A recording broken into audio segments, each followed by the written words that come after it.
Imagine standing at the altar, your heart pounding with excitement, your hands slightly trembling, your eyes locked on the person you swore you loved. Everyone around is smiling. But deep down, there's a quiet unease in your chest. What if this doesn't last? What if love fades?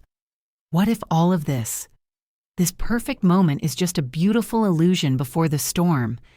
Here's the truth. Most women are never told marriage isn't a fairy tale. It's not a highlight reel. It's not a magical solution that guarantees happiness or forever passion. Marriage is a battlefield of the soul, where love is forged in the fire of disappointment, stress, change, pain, and choice. And if you don't know how to navigate that battlefield, no amount of romance or butterflies will save you. So let me ask you something. If I told you the person you love most will one day hurt you more than anyone else ever has, would you still say yes if I told you passion will fade, silence will grow, and some days you'll look at each other and feel absolutely nothing? Would you still commit? Because real love, true, lasting, unshakable love isn't found. It's built. And today, I'm going to show you how to build it. Number 1, one day, you'll look at your partner and feel nothing.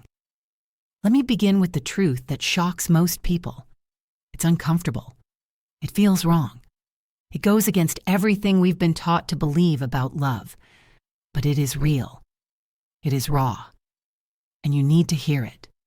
One day, you will look at your partner and feel absolutely nothing. No butterflies, no heat, no spark, not even frustration, just emptiness, silence. And you'll wonder, is this what love turns into? This is the first harsh truth and the one most likely to catch you off guard. Because real love isn't a constant high. It's not a never-ending wave of passion and joy. Love, true love, ebbs and flows. And if you expect it to always feel magical, you will suffer unnecessary heartbreak. We've been sold this idea, over and over, that happily ever after is a permanent emotional state.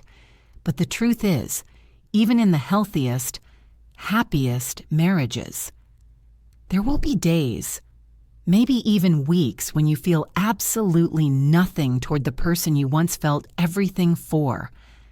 Now listen carefully. That doesn't mean your marriage is broken. It doesn't mean you married the wrong person. It doesn't mean something is wrong with you or with them. It means you're human, and they're human too. Life has this way of wearing us down, of draining the emotional reservoir we used to pour so freely from. Work, stress, family, illness, aging, disappointment, it all piles up. And when it does, even love can feel buried. There was a time in my own marriage, my beautiful wife, the woman I adore, we were so overwhelmed by stress, by betrayal, by financial strain, that we sat across from each other at the kitchen table and felt nothing. We didn't hate each other. We weren't angry. We were just numb, hollowed out, drained. And I remember looking at her and asking, "Do you feel anything right now?" And she looked back at me, quietly, and said, "I don't know. I don't think so." That moment could have broken us, but instead, it became one of the most important turning points in our entire relationship. Because you see, that's the real test. Not how you act when things are easy, not how much you love each other when everything's going right. The real question, the only question that matters, is what do you do when love feels distant?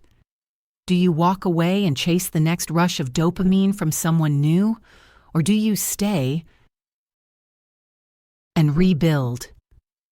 Do you sit down next to your partner, not because you feel overflowing desire, but because you remember the life you've chosen to build together. This is the moment when so many people give up. They think love has died. They think something's wrong, but it hasn't. It's just asleep. Love sleeps, sometimes, and when it does, you have to wake it up gently, patiently, deliberately. You have to choose to feed the relationship even when you feel empty, because love isn't a feeling. It's a decision, a commitment, a daily, sometimes hourly, act of rebuilding connection.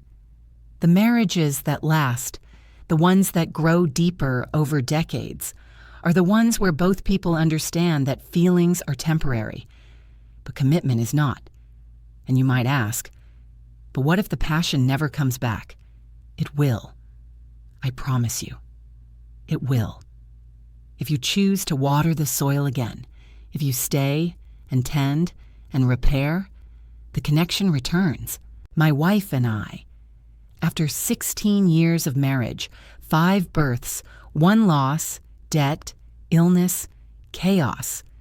There have been long stretches where we were simply surviving, but every time we chose to lean in rather than lean out, the love came roaring back stronger than ever. That's the beautiful thing about the human heart.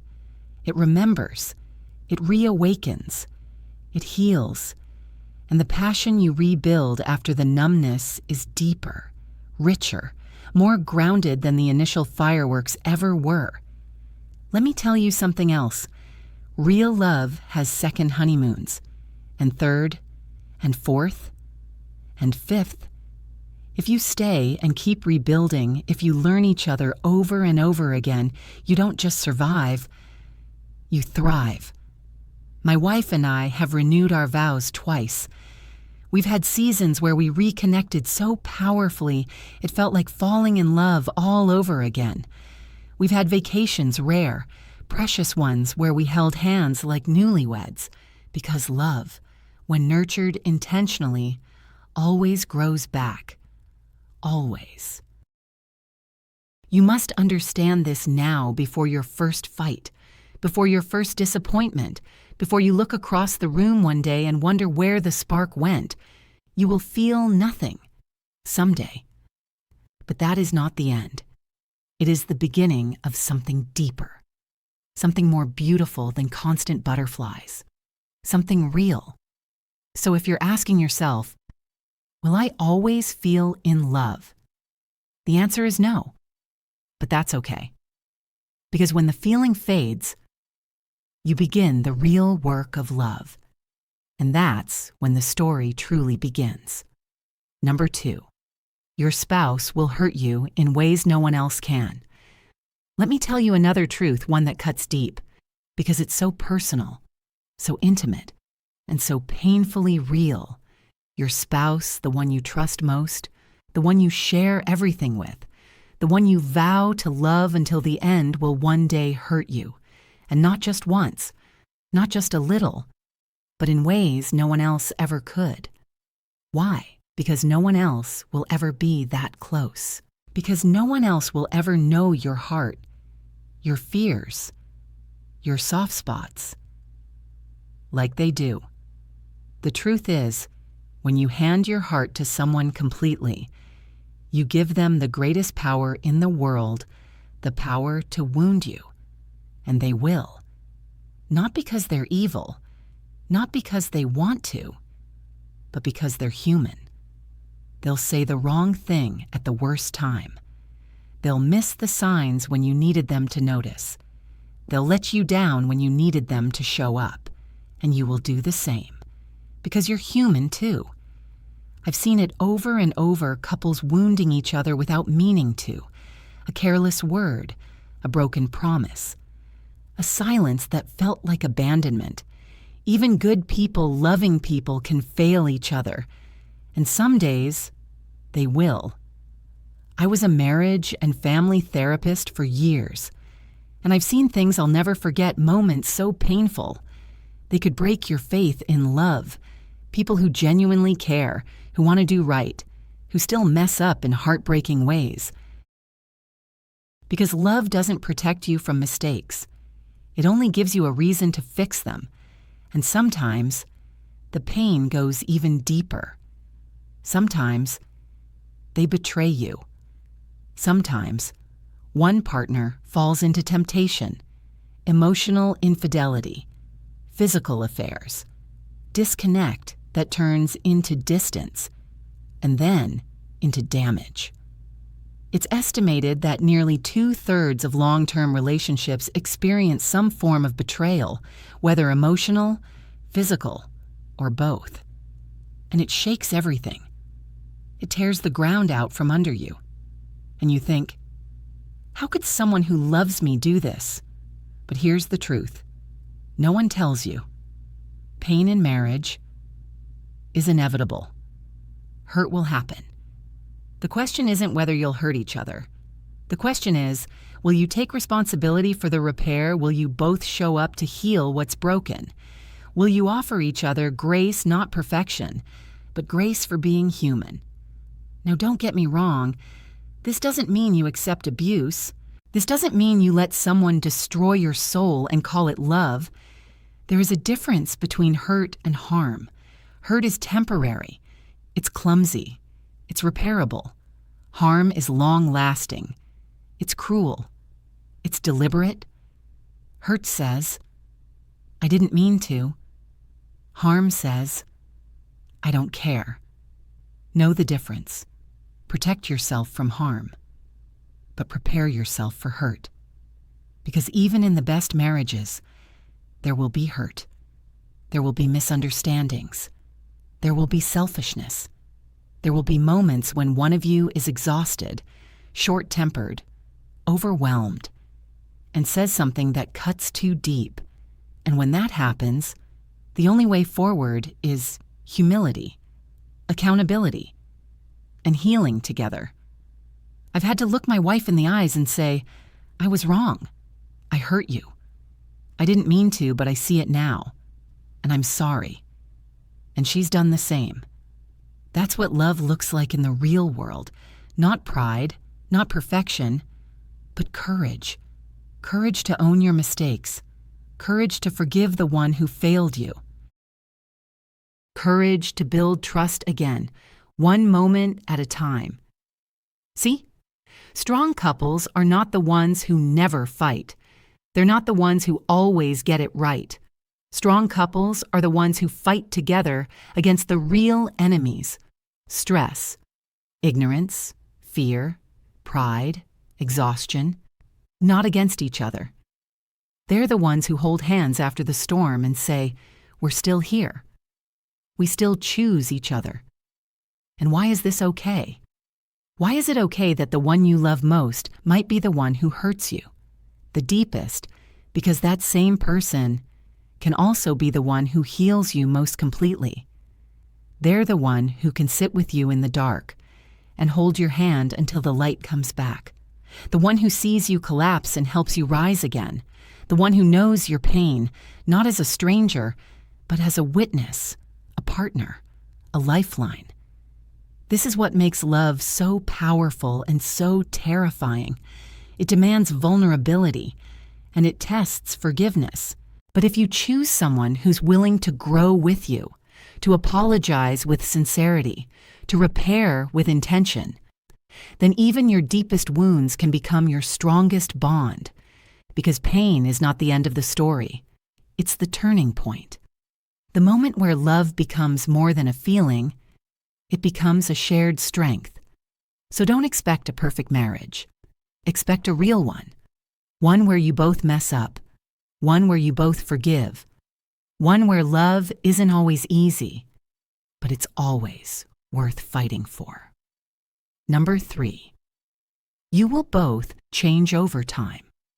Now let's talk about something most people never prepare for, even though it's guaranteed to happen. You will change, and so will the person you marry. Not might, not maybe, will. This is the third harsh truth, and it's one that catches even the most committed couples off guard. Because we all want to believe that the person we fall in love with will stay the same. That the man or woman standing at the altar will always think the same way, love the same way, dream the same way, but they won't. And neither will you. People evolve. Life molds us. The years carve new lines into our souls. Stress rewires how we see the world. Parenthood humbles and stretches us in ways we can't even imagine. Grief hardens some parts of us and softens others. Success can fill you with pride or leave you emptier than before. Illness, disappointment, aging, all of it changes who we are. You may wake up 5 years from now, 10 years, 20, and look over at the person beside you and realize they are no longer the person you married, and neither are you. But here's the beautiful part. That's not a failure. That's not a problem to be fixed. That is life. That is growth. That is the nature of real love if you allow it to evolve. If you meet the changes with curiosity instead of fear, you'll discover something incredible. You can fall in love again, not with someone new, but with who they've become.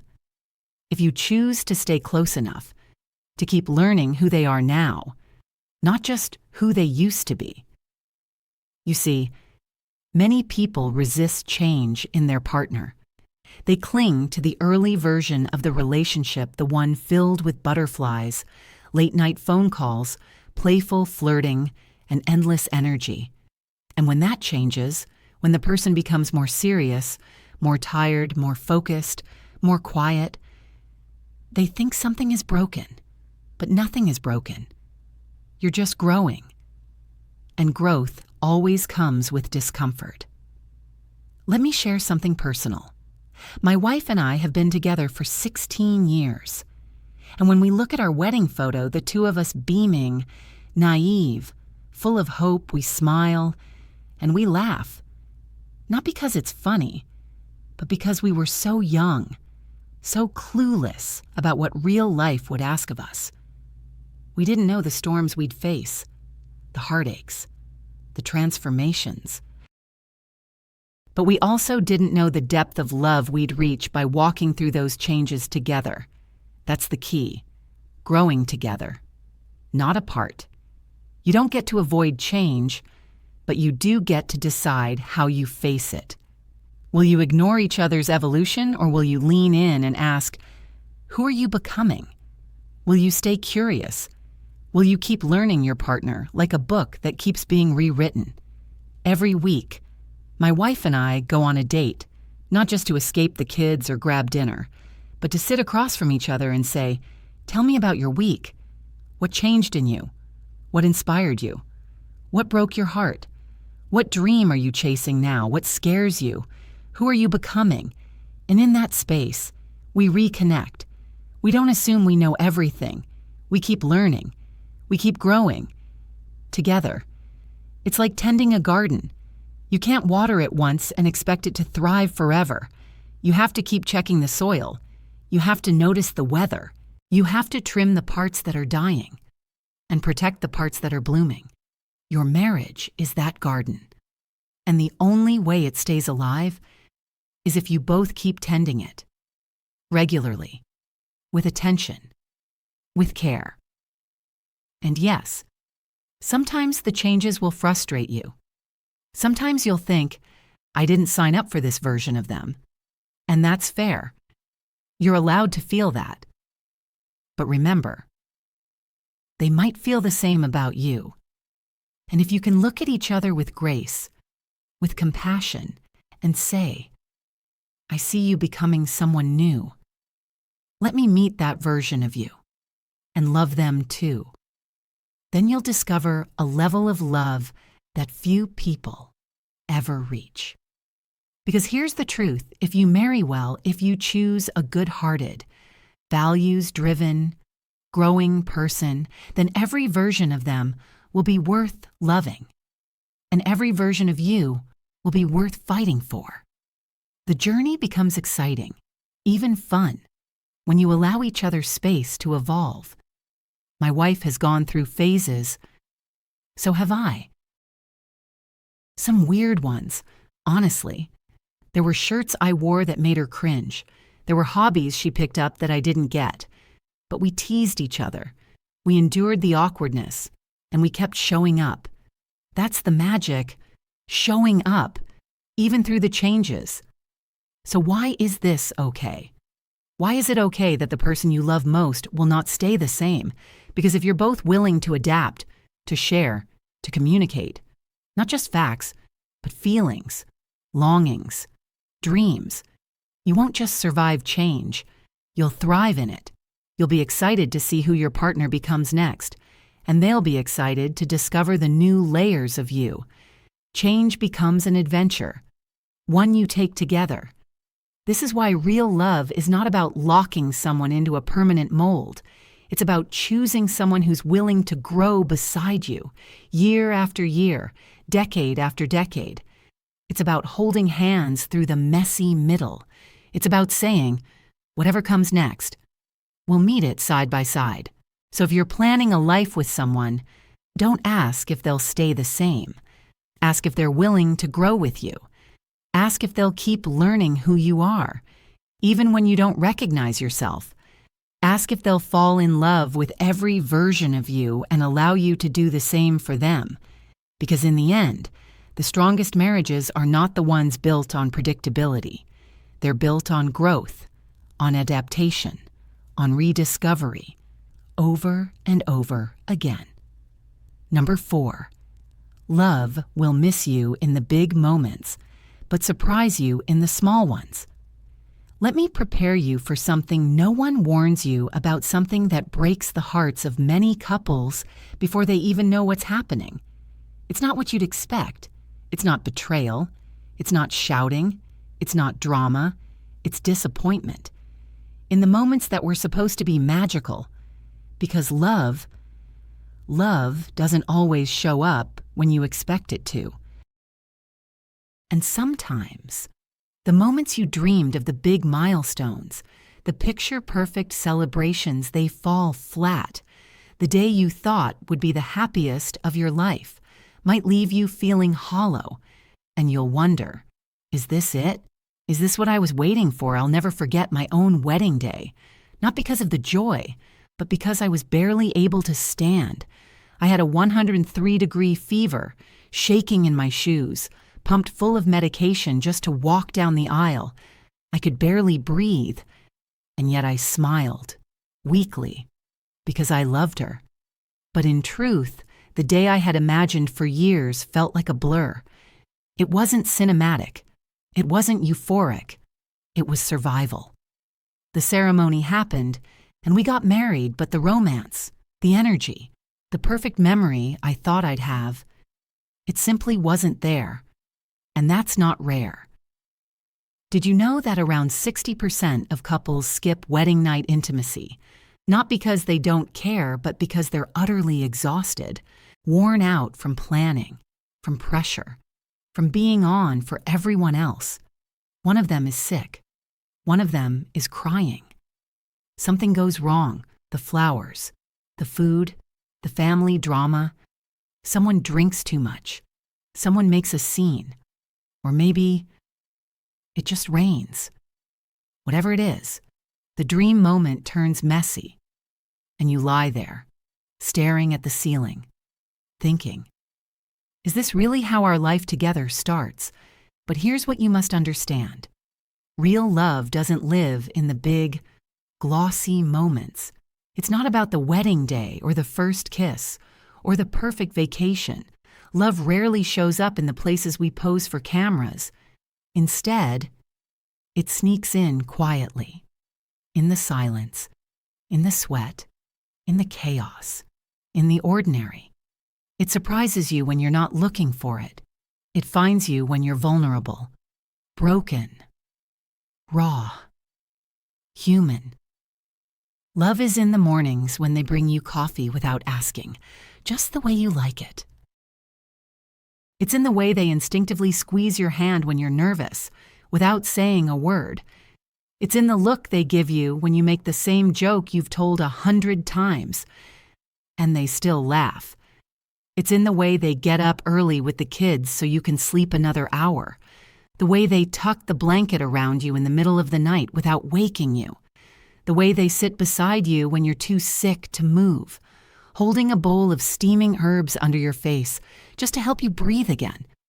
That was my wedding morning. Not flowers, not speeches, just her, caring for me when I couldn't stand. That's when I knew this is love. It's in the smallest, most unglamorous moments, when you're sweaty and tired, when you're frustrated and silent, when life has knocked the breath out of you, and they're just there, holding your hand, rubbing your back, saying nothing, but meaning everything. When you've just thrown up, and they're holding your hair, when you've been in a car accident, and they're the first person you call, when you get that devastating phone call, and they just sit with you in the dark, saying nothing at all. These are not the moments that show up in wedding videos. But these are the moments where love lives. These are the moments that build a life. These are the reasons you stay. So why is this okay? Why is it okay that the big moments might disappoint you because real love isn't designed for spectacle? It's designed for real life. It's not about the highs, it's about the depth. It's not about performance, it's about presence. When you let go of the expectation that love must always feel magical, you open the door to something far more meaningful: stability, loyalty, quiet affection, shared resilience. My wife and I have renewed our vows twice, not because we needed more ceremonies, but because we needed moments to pause, to breathe, to look into each other's eyes and say, we still choose this. And this time, our children were there, watching, listening, learning, because they deserve to see what real love looks like, not just when it begins, but when it endures. And do you know what? I don't remember all the details of those renewal days, but I remember the quiet afterward, sitting on the porch, holding her hand, watching the kids play in the grass, feeling like I was exactly where I was supposed to be. Love won't always make you feel fireworks, but it will anchor you. In the hard days, in the long nights, in the ordinary hours that make up most of your life, it won't always look like the movies, but if you pay attention, it will feel like home. So when your wedding day doesn't go as planned, when the vacation ends in sickness, when the birthday turns into chaos, don't panic.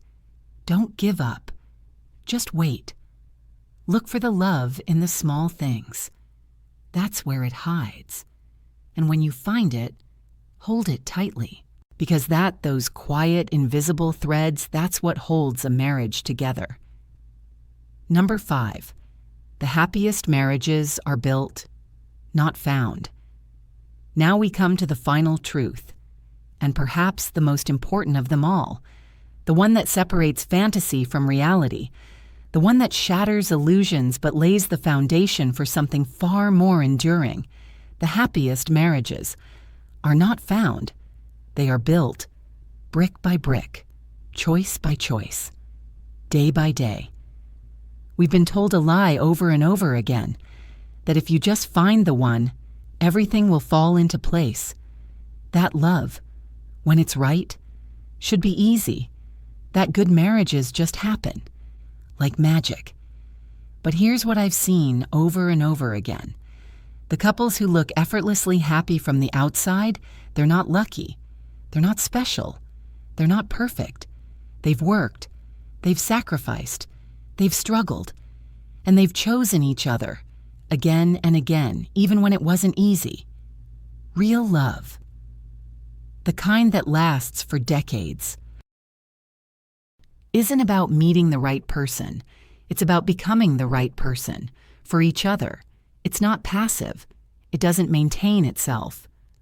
Love requires upkeep. Love requires intention. Love requires two people who are willing to show up even on the days they don't feel like it. Especially on those days, I hear people say, "But shouldn't love be easy? Shouldn't it just work?" No. Nothing meaningful is easy. Nothing truly valuable comes without effort. And marriage, real, lasting, soul-deep marriage is one of the most meaningful things you'll ever experience. Of course it's hard. Of course it takes work. But it's also glorious. It's where some of your greatest joys will come from. It's where your most profound transformation will happen. And if you embrace the work, the rewards are unlike anything else in this world. It's not about fixing problems when they explode. It's about preventing the cracks before they form. It's about catching the drift before the distance grows. It's about being proactive, talking, asking the hard questions, checking in not just about schedules, but about souls. How are you really? Are we okay? What do you need that you're not getting? How can I love you better? These are the conversations that keep love alive, not the grand gestures, not the date nights alone, but the daily choices, the consistent investment, the little moments where you choose to lean in instead of walking away. My wife and I have this rhythm every Sunday. We sit down, no distractions, just the two of us, and we talk. Not just about the kids or work or the schedule. We talk about life, about growth, about who we're becoming, about where we're struggling, about where we're thriving. And yes, sometimes we talk about the weird, the awkward, the embarrassing, because marriage is weird. Intimacy is weird. You'll learn things about each other that no one else will ever know. The sounds you make when you sleep. The thoughts you never say out loud. The fears you carry in the quiet. And if you're lucky, you'll be with someone who hears all of it and stays. Because real love isn't about loving someone despite their flaws. It's about loving them completely, flaws and all. It's about being known fully and still being chosen. And that only happens when you put in the work, when you create a relationship that is safe enough, strong enough, real enough to hold the weight of two imperfect people growing side by side. So why is this okay? Why is it okay that love doesn't just appear and stay forever on its own? Because when you build it, when you truly build it, you trust it more. You value it more. You protect it more. You don't take it for granted. You don't coast. You fight for it. And that kind of love, the built kind, the forged kind, it lasts. It endures storms. It survives seasons of drought. It weathers the years. It becomes a fortress, not because it's indestructible, but because it's been reinforced over time, from the inside out.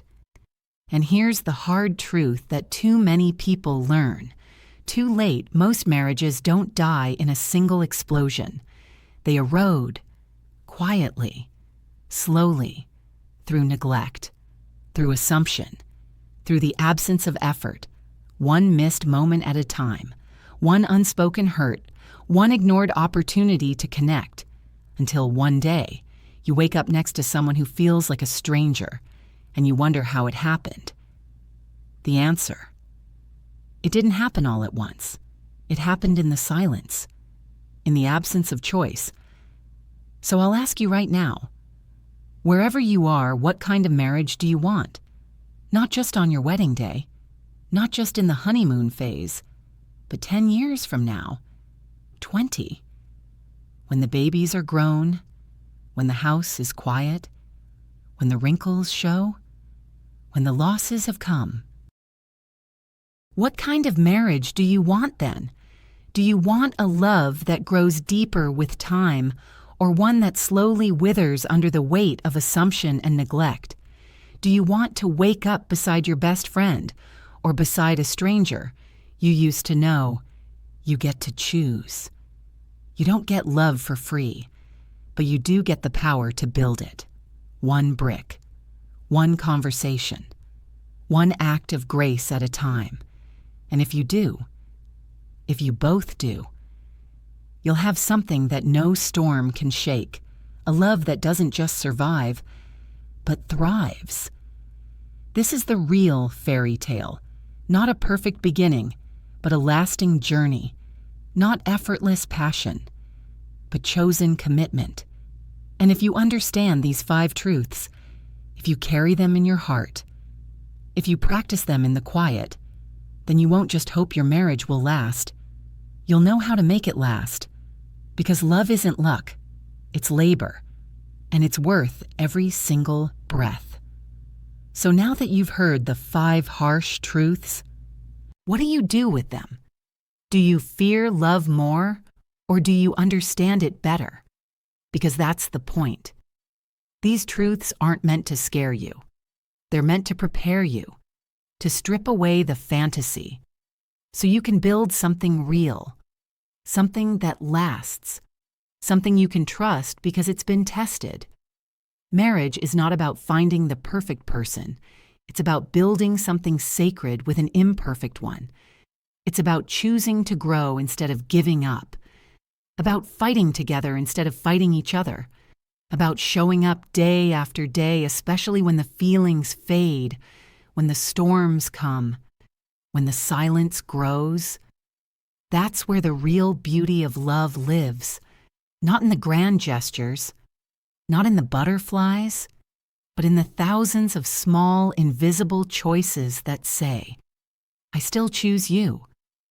And if you're still listening, whether you're my daughter, someone else's daughter, or a woman who's never had anyone tell her the truth about love, this is for you.